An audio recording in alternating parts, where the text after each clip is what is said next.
जय मंगलनाथ हर हर महादेव। एक सच्चे संत की कहानी। भारत संतों का देश है। यहाँ एक से बढ़कर एक संत हुए हैं।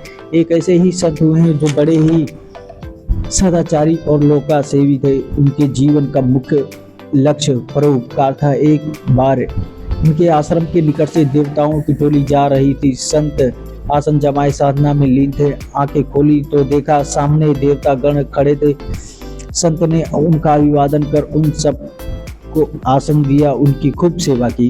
देवतागण उनके व्यवहार और उनके परोपकार के कार्य से प्रसन्न होकर उनसे वरदान मांगने को कहा।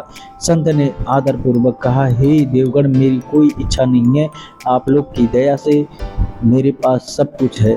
देवतागण बोले, आपको वरदान तो मांगना पड़ेगा नहीं, क्योंकि मेरे वचन किसी भी तरह से खाली नहीं जा सकता। संत बोले, हे देवगण, आप तो सब कुछ जानते हैं, आप तो जो वरदान देंगे वो मुझे सहर्ष स्वीकार होगा। देवगण बोले, जाओ तुम दूसरों की भलाई करो, तुम्हारे हाथों से दूसरों का कल्याण हो। संत ने कहा, महाराज, ये तो बहुत कठिन कार्य है।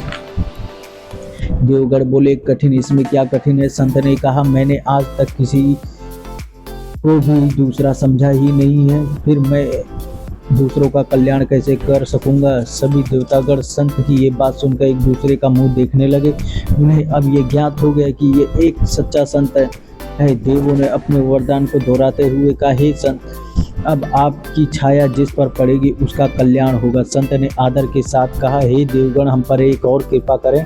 मेरी वजह से जिस किसी की भलाई हो रही है उसका पता मुझे ना चले, नहीं तो इसमें उत्पन्न अहंकार मुझे पतन के मार्ग पर ले जाएगा।